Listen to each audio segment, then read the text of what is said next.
Саламатсыздар ма оқушылар, бүгін бізде 4-ші сыныпта математика сабағы 43-ші сабақ. Сабағымыздың тақырыбы нөлдермен аяқталатын көп таңбалы сандарды жазбаша көбейту. Бірінші тапсырмаға қарайық. Былай дейді: есептеулерді ретімен орында, әр бағандағы өрнектердің мәндерінің қосындысын тап. Онда ұлы жібек жолы өткен жерлерде саудадан басқа тағы не дамығанын білетін боласың дейді. Яғни, мына жердегі мына өрнектерді есептеймізде, барлығының мәндерін бір-біріне қосамыз. Мыналарды есептейміз, олардың мәндерін бір-біріне қосамыз екен. Түсінікті ғой, олай болса кеттік. Так, былай дейді: 650 мен 10-ның көбейтіндісі 6500. 310 мен 200-дің көбейтіндісі 62000. 110 мен 4-дің көбейтіндісі 440. 120 мен 40-дің көбейтіндісі 4800. 410 мен 50-дің көбейтіндісі 20500 болады. Так, енді осылардың барлығын мәндерін қосып шығамыз. 6500-ге 62000-ді, оған 440-ды, оған 4800-ді, оған 20500-ді және 20500-ді қосамыз, сонда 94240 болады. Сонда ұлы жібек жолы өткен жерлерде саудадан басқа 94240 болып тұрған бұл бізде мәдениет. Мәдениет дамыған екен. Енді екінші бағаны есептейік. 2400-ді 20-ға көбейтеміз. 48000. 420-ны 2-ге көбейтеміз. 840. 320-ны 30-ға көбейтеміз. 9600. 2000-ді 300-ге көбейтеміз. 600 000. 1200-ді 30-ға көбейтеміз. 36 000. Енді барлығының мәндерін қосамыз. 48 000-ға 48 000-ға қосамыз 840-ды, оған 9600-ді, оған 60 000-ды, оған 36 000-ды қосамыз. Сонда 694440 шықты. Сонда ол дипломатия екен. Жауабы: ұлы жібек жолы өткен жерлерде саудадан басқа мәдениет және дипломатия дамыған екен. Екінші тапсырманы қарайық. Жазылуын және есептеу тәсілін түсіндір дейді. Міне, 230-ды 20-ға көбейтеміз. Міне, 230-ды 20-ға көбейткен кезде нөлдерді бір бөлек қалдырамыз. Яғни 23-ді 2-ге көбейтеміз, 0-ын бөлек жазамыз. Көбейткен кезде енді қарайық. Міне, 230-да да 1 0 бар, 20-да да 1 0 бар. Сондықтан мына жерге 2 0-ды тіркейміз. Енді 2-ге көбейтеміз. 3-ді 2-ге көбейтсек 6, 2-ні 2-ге көбейтеміз 4. Сонда 230-ды 20-ға көбейткенде 4600 шықты. Келесіде де дәл солай. 2300-ді 20-ға көбейткенде де солай. Нөлдерін бөлек қалдырамыз. Мына екеуінде 2300-де 2 0, мынада 1 0. Барлығы 3 0-ның астына тіркеп жазып аламыз. Одан кейін барып 23-ді 2-ге көбейтіп алдына жазамыз. Сонда 46 000 шығады. 230-ды 2000-ға көбейтсек те дәл солай. 230-да 1 0, 2000-да 3 0. Барлығы 4 0 болады. 4 0-ді алдымен жазып аламыз. Одан кейін 23-ді 2-ге көбейткенде 46-ны алдына жазамыз. Сонда 46 000 шығады. Есікте сақта, нөлдермен аяқталатын сандарды жазбаша көбейткенде нөлдерді есепке алмай, алдымен сандарды көбейтеді. Содан кейін екінші көбейткіште қанша нөл бар болса, сонша нөлді шыққан санның соңына тіркейміз екен. Енді ары қарай түсінікті болу үшін қазір тапсырмалар орындайтын боламыз. Бізге жазбаша есептеуге 3-ші тапсырма беріліп тұр. 450-ді 300-ге көбейтеміз. Так, оны қалай жазамыз? Алдымен жазайық. 450 сандарын көбейтеміз, 300. Яғни 45-ті мен 3-ге көбейтем. 0-ын соңынан жазам. 450-де 1 0, 300-де 2 0. Екеуін қосам, сонда 3 0 болады. Енді 45-ті 3-ге көбейтем. 5-ті 3-ге көбейткенде 15. 5-ні жазамын, 1-і ойға сақтаймын. 4-ті 3-ге көбейтемін, 12, ойдағымен 13. Сонда 450-ді 300-ге көбейткен кезде 135 000 шығады екен.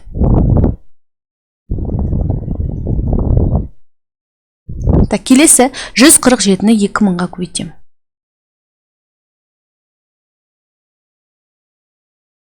Алдымен 0-ін тіркеймін. 147-те 0 жоқ, сондықтан 2000-ның 3 0-ін тіркеп алам әуелі. 147-ні 2-ге көбейтем. 7-ні 2-ге көбейтемін, 14. 4-ін жазамын, 1-і ойда. 4-те 2-ге көбейтемін, 8, ойдағымен 9. Бірді 2 көбейтем 2. Сонда 147-ні 2000-ға көбейткен кезде 294 мың шығады екен.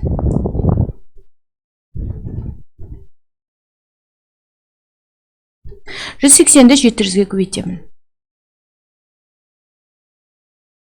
700-ді қалай жазамын? 8-дің астына 7-ні жазамын. 0-ын содан кейін жазамын. Міне 180-де 1 0 бар, 700-де 2 0 бар. Барлығы 3 0-ді тіркеп аламын. Енді 8-ді 7-ге көбейтемін. 56, 6-сын жазамын. Есі ойда сақтаймын. 1-ді 7-ге көбейтем 7, ойдағы 5-ті қосамын. 7-ге 5-ті қоссақ, 12. Сонда 180-ді 700-ге көбейтетін болсақ, 126 мың шығады екен. Келесі 6800-ді 60-ға көбейтемін. 60-ға қалай көбейтем? 8-дің астына 6-ны жазам. 0-ын содан кейін жазам. Барлығы 3 0 болғандықтан 3 0 жазамын. 6-ны 8-ге көбейтемін. 6 8-ім 48. 8-ні жазамын. 4-ін ойға сақтаймын. 6 6 36. 6 6-ны көбейткенде 36, ойдағы 4-ті қосамын. Сонда 36-ға 4-ті қоссақ 40 болады. Сонда 6800-ді 60-ға көбейткен кезде 408 мың.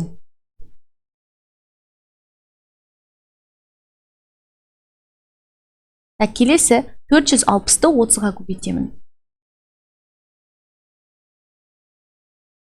Міне 3-ті 6-ның астына жазайын.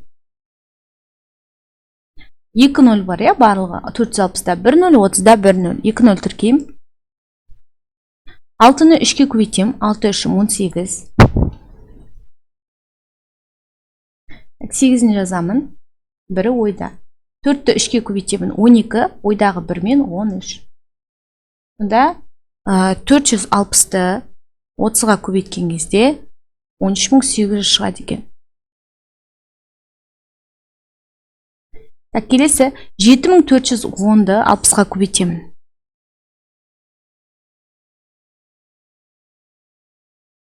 60-ға көбейтем, 1-дің астына 6-ны жазам.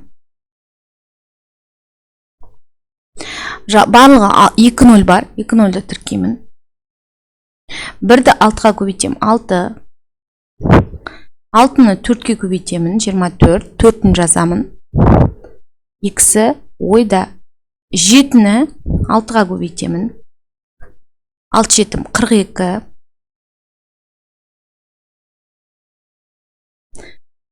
Так, 42, ойдағы 2-мен 44. Сонда 7410-ды 60-ға көбейткен кезде 444 шығады.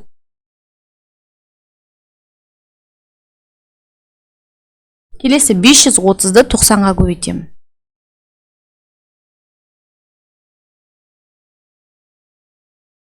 3-тің астына 9-ды жазам. Так, барлығы 2 0 тіркеймін. 3-ті 9-ға көбейтемін. 27, 7-сін жазамын. 2-сін ойға сақтаймын. Так, енді 5-ті 9-ға көбейтемін. 45, оған 2-ні қосамын. 47. Сонда 530-ды 90-ға көбейткен кезде 47700. Ең соңғы 230-ды 400-ге көбейтемін. Так, 4-ті жазамын, 2 0-ны тіркеймін. Барлығы 3 0 бар. 3-ті 4-ке көбейтемін. 3 4-ім 12. 2-сін жазамын. 1-і ойда. 2-ні 4-ке көбейтемін. 8, ойдағымен 9. Сонда 230-ды 400-ге көбейткен кезде 92 мың шығады. 92 мың шығады екен. Так, ары қарай 4-ші тапсырманы қарайық. Тиімді тәсілмен есептеуді түсіндір дейді. бізге қалай тиімді тәсіл? Мысалы, біріншісінде 630 бөлінген 3 пен 3-тің көбейтіндісі. Бұл жерде бізге мына жақшаның ішін бірінші орындап алған тиімді, содан кейін мынаны орындаған тиімді. Яғни 630 бөлінген 3 пен 3-тің көбейтіндісі 9, иә? 63-ті 9-ға бөлеміз, 7 болады. 1 0-ді тіркейміз, сонда 70 деген сан шығады. Келесін қарайық. 300 бөлінген 3 пен 25-тің көбейтіндісі. Бұл жерде енді былай істеген тиімді, иә? 300-ге 25-ті бөлген, одан кейін 300-ге 3-ті бөлген тиімді, иә? Содан кейін екеуін, яғни жеке-жеке бөлеміз, иә? 300-ді бірінші 3-ке бөлеміз. Одан кейін шыққан санды 25-ке бөлеміз. Так, есептейік. 300-ді 3-ке бөлсек 100 болады. Одан кейін 100-ді 25-ке бөлеміз, иә? 100-ді 25-ке бөлсек 4 болады екен. 40-қа дейді. 360 пен 5-тің көбейтіндісін 40-қа көбейтеміз. Бірінші 360-ды 5-ке көбейтеміз. 360-ды 5-ке көбейтсек 1800 болады.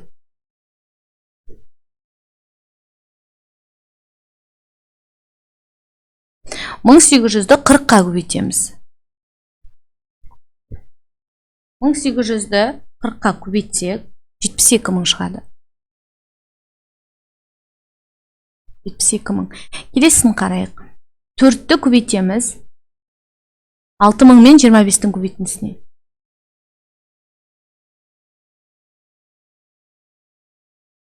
6000 мен 25-тің көбейтіндісіне. Бұл жерде бірінші 4-ті 25-ке көбейтіп алған тиімді, иә? 4 көбейту 25. Одан кейін барып, оны 6000-ға көбейтеміз. Неге? Өйткені 4-ті 25-ке көбейтсек,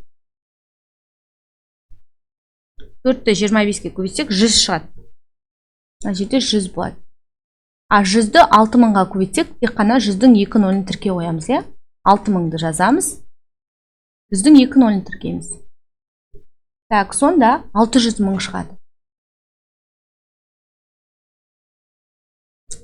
600 мың шығады. Так, келесі 50 көбейту 2100 бен 8-дің көбейтіндісі. Бұл жерде 50-ді 8-ге көбейтіп алуға болады бірінші. Шыққан санға 2100-ді көбейтеміз. 50-ді 8-ге көбейтсек 400 болады. 400-ді 2100-ге көбейтеміз. Мына 840 мың.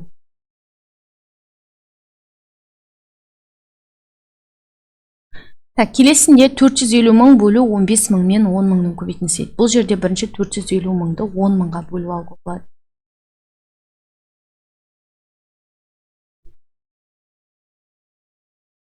Шыққан санды 15-ге бөлеміз. Так, 450 мыңды 10 мыңға бөлетін болсақ, нөлдері қысқарады, иә? 10 мыңда 4 нөл бар, 450 мыңда да 4 нөл бар. Сонда 45-ті 15-ге бөлгенмен бірдей.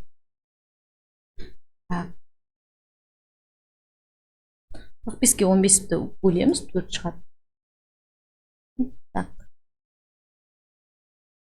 Так, 450 мыңды бөлеміз 15 пен 10 мыңның көбейтіндісіне. Бұл жерде бірінші 450 мыңды 10 мыңға бөлеміз, содан кейін 15-ге бөлеміз. Так, 450 мыңды 10 мыңға бөлгенде 45 қалады. 45-ті 15-ге бөлеміз, сонда 3 шығады екен. Келесі 5-ші тапсырманы қарайық. Түйелер керуені шөл далада 3400 метр сағат орташа жылдамдықпен қозғалды. Егер осы жылдамдық сақталатын болса, керуен 10 сағат ішінде қандай арақашықтықты жүріп өтеді дейді. Берілген жазайық. Так, орташа жылдамдығы 3400 метр сағат.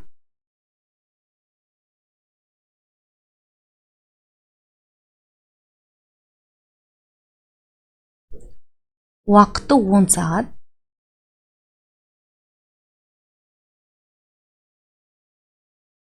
ара қашықтық белгісіз. Так, бұл жерде S-ті табу үшін бұны т-ға көбейтеміз. Яғни 3400 метр сағатты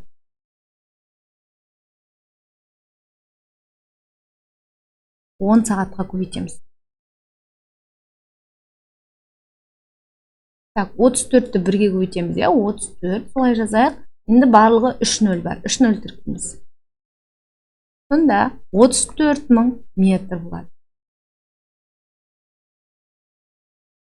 Жауабы 34.000 метрді ара қашықтықты жүріп өтеді екен.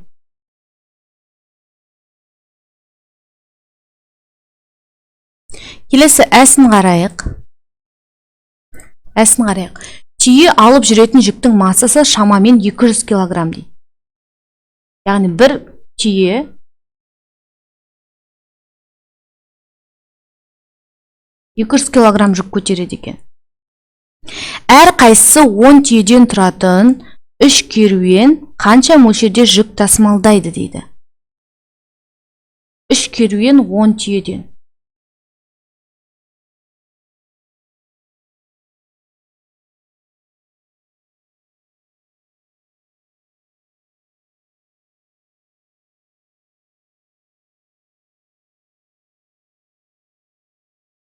Так, бұны табу үшін, яғни бір түйе 2000 килограмм жүк тасымалдайды. Бір керуенде 10 түйе бар. Яғни бір керуеннің қанша килограмм жүк тасымалдайтын табу үшін 200-ді 10-ға көбейтеміз. Бұнда 2000 килограмм. Бұнда бір керуен 2000 килограмм жүк тасымалдайды екен. Енді 3 керуенді табу үшін 2000 килограммды 3-ке көбейтеміз.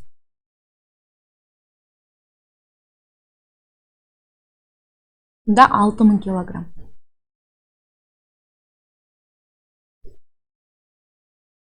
Жауабы 6000 килограмм жүк тасымалдайды екен.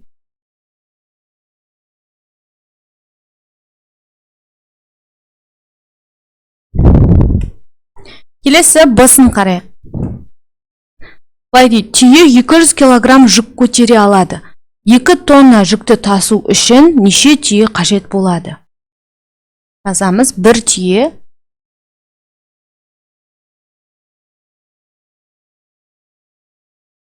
200 килограмм жүк. Так, 2 тонна жүк.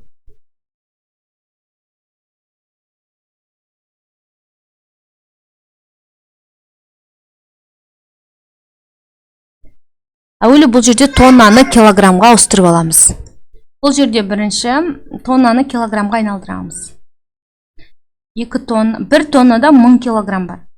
Да, 2 тонна 2000 килограммға тең. Ол үшін 2000 килограммды 200-ге бөлуіміз керек.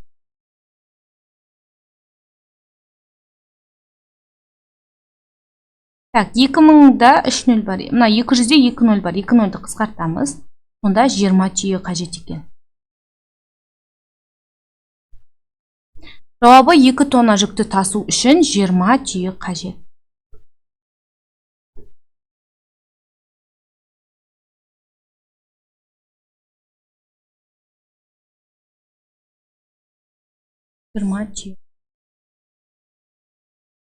Ары қарай. 6-шы тапсырманы қарайық. Түбірлері бірдей теңдеулерді таба аласың ба? Оларды жұптастырып жаз дейді. Бұл жерде түбірлері бірдей қарайық. X азайту 80 бөлінген 40 тең 640-қа. Осыған сәйкес келетін мына екінші бағандағы соңғысы болады. X азайту 80 тең 640 пен 40-тың көбейтіндісі. Өйткені мына жердегі X азайту 80-ді теңдіктің бір жағына шығару үшін 40-ты мына жаққа шығару керек болады. Ол бөлу емес, көбейтумен шығады. Мына екеуі бір-біріне тең болады. Енді екеуін жұптастырып жазып қарайық. X азайту 80 бөлінген 40 тең 640. X азайту 80 тең 640 пен 40-тың көбейтіндісі. 640 пен 40-тың көбейтіндісі 25600 болады. X-ті табу үшін 25600-ға 80-ді қосамыз. Мұнда X 25680-ге тең. Енді келесін қарайық. X азайту 80 тең 640 көбейту 40. Мына жерде таптық, бана 640 пен 40-тың көбейтіндісі ол бізде 25600-ға тең. X-ті табу үшін 25600-ге қосамыз 80-ді. Сонда бұл жерде де өрнектің түбірі, теңдеудің түбірі 25680 болады. Келесі, екіншісін қарайық. X азайтылған 80 көбейтеміз 40-ға тең 640. Бұған сәйкес келетін мына жоғарыдағы екінші бағандағы біріншісі болады. X азайту 80 тең 640 бөлу 40. Бұлда да солай ықшамдаған кезде 40 бөлумен шығады келесі жағына. Енді шешейік, өрнек теңдеуді шешейік. X азайту 80 тең 640 бөлінген 40. X пен 80-нің айырмасы 16-ға тең. X-ті табу үшін 16-ға 80-ді қосамыз. X 96-ға тең. Енді келесін қарайық. X пен 80-нің айырмасы тең 640 бөлу 40-қа. X пен 80-нің айырмасы тең 16-ға. 16 мына 640 пен 40-тың бөліндісі ғой. 640-қа 40-ты бөлгенде 16 шығады. X-ті табу үшін 80-ге 16-ны қосамыз. Бұл жерде де теңдеудің түбірі 96. Бір-біріне тең болады екен. Шаманы қарайық. Шама өлшемдерінің кестесін есіңе түсір және тапсырманы орында. Қарайық. 25 километр, 500 метр, ол бізде 25000 метр. Метрге тең және 2550 дециметрге тең. Келесі 25036 сантиметр, 250 метр, 3 дециметр, 5 сантиметр. 2007 метр, ол 2 километр, 7 метрге тең. 10 сантиметр квадрат, 1000 миллиметр квадратқа тең. 1 метр квадрат 100 дециметр квадратқа тең. Ал ол 10.000 сантиметр квадрат. 1 миллион метр квадрат 1 километр квадрат. Ары қарай 8-ші тапсырманы қарайық. Мәтін бойынша есеп құрастыр дейді. Түйе өз салмағының жартысына тең жүкті көтере алады. Ең мықтылары шамамен өз салмағына тең 600 килограмм жүкті көтеруге мүмкіндігі бар. Түйелер қанша килограмм жүкті көтере алады? Сұрақ қойып, енді есепті шығарып көрейік. Міне, түйе өз салмағының жартысына тең жүкті көтере алады деп тұр ғой. Ең мықтылары шамамен өз салмағына тең 600 килограмм. Ең мықтылары, мысалы, бір түйе 600 килограмм болатын болса, бір түйенің салмағы ол 2-ден 1 бөлігін көтереді дейді. Яғни 600 килограммды 2-ке бөлеміз, 300 килограмм. Сонда ең мықты түйелер 300 килограмм жүкті көтере алады екен. Ары қарай 9-ші тапсырманы қарайық. Санауға көмектес дейді. Бір адамға автобусқа барып қайтқаны үшін 4300 теңгеге билет сатып алған болса, қонақ үйге күніне 6000 теңгеден 3 күнге төлесе, 2000 теңгеден 3 экскурсияға баратын болса, 5 саяхатшы қанша ақша жұмсайды? Берілген жазамыз. Бірінші әрқайсысын тауып аламыз. Бірінші қонақ үйге 3 күнде қанша кететін табу үшін 3-ті 6000-ға көбейтеміз. Сонда 3 күнге қонақ үйге 18000 теңге кетеді екен. Одан кейін экскурсияға, 3 экскурсияға 2000 теңгеден 6000 теңге кетеді екен. Енді барлығын қосамыз, 4300 бір күнде автобусқа кетеді, 18000 теңге қонақ үйге кетеді, 6000 теңге экскурсияға кетеді. Барлығын қосқанда бір адамға бір күнде 28300 теңге кетеді екен. 5 адамға табу үшін 28300-ді 5-ке көбейтеміз. Сонда 141500. 5 саяхатшы бір күнде 141500 теңге жұмсайды екен. Ары қарай 10-ші тапсырманы қарайық. 2 керуенде 26 түйе болды. Бірінші керуенге тағы 6 түйе, ал екіншісіне тағы 8 түйе қосқанда керуендегі түйелер саны теңесті. Бастапқыда әр керуенде қанша түйеден болған дейді. Берілген жазамыз. Алдымен қосылған кезде мына 26 түйе болды деп тұр ғой. Бастапқыда 26 түйе болды. Оған тағы 6-ы және 8-і қосылды. Сонда барлығы түйелер қосылған кезде 2 керуенде барлығы 40 түйе болды. Енді екеуі теңесті деп тұр. Екеуі қаншадан теңескенін табу үшін 40-ты 2-ге бөлеміз. Сонда әр керуенде 20 түйеден болған екен.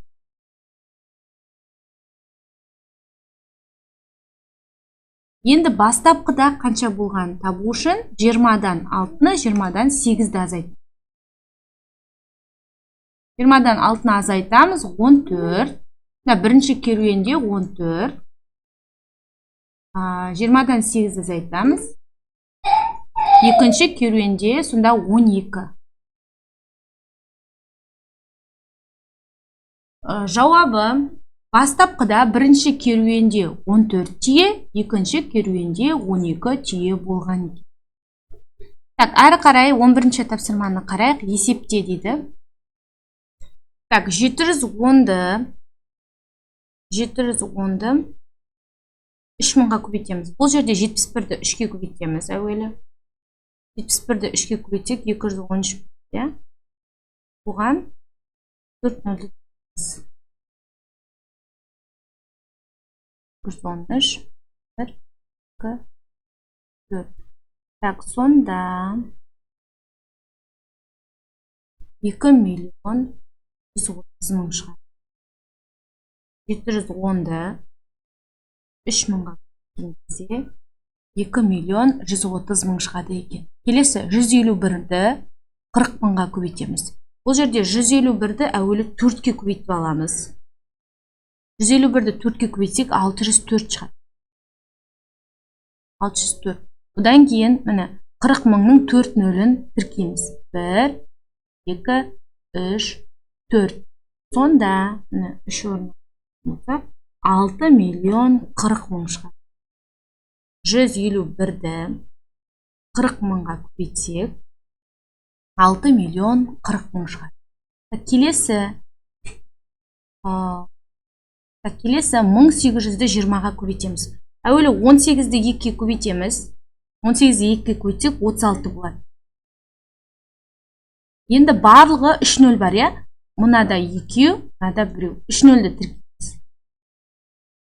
Мұнда 36.000. 1800-ді 20-ға көбейтсек 36.000 шығады. 36.000 шығады. Келесі 42.000-ді 60-ға көбейтеміз. 42-ні 6-ға көбейтіп аламыз. 42-ні 6-ға көбейтсек 250.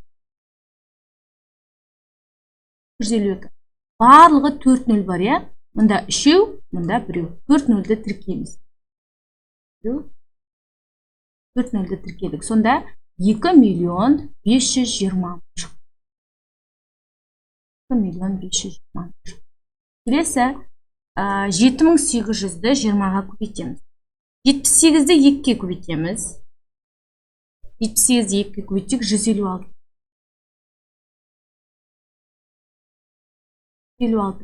Барлығы 3 нөл бар. 3 нөлді тіркейміз. Сонда 156.000 шығады. Келесі 6510-ды 600-ге көбейтеміз. Бұл жерде 651-ді 6-ға көбейтіп аламыз. 3906. Енді барлығы 3 нөл бар. 3 нөлді. Сонда 6510-ды 600-ге көбейткен кезде 3.906.000 шығады екен. 3 миллион.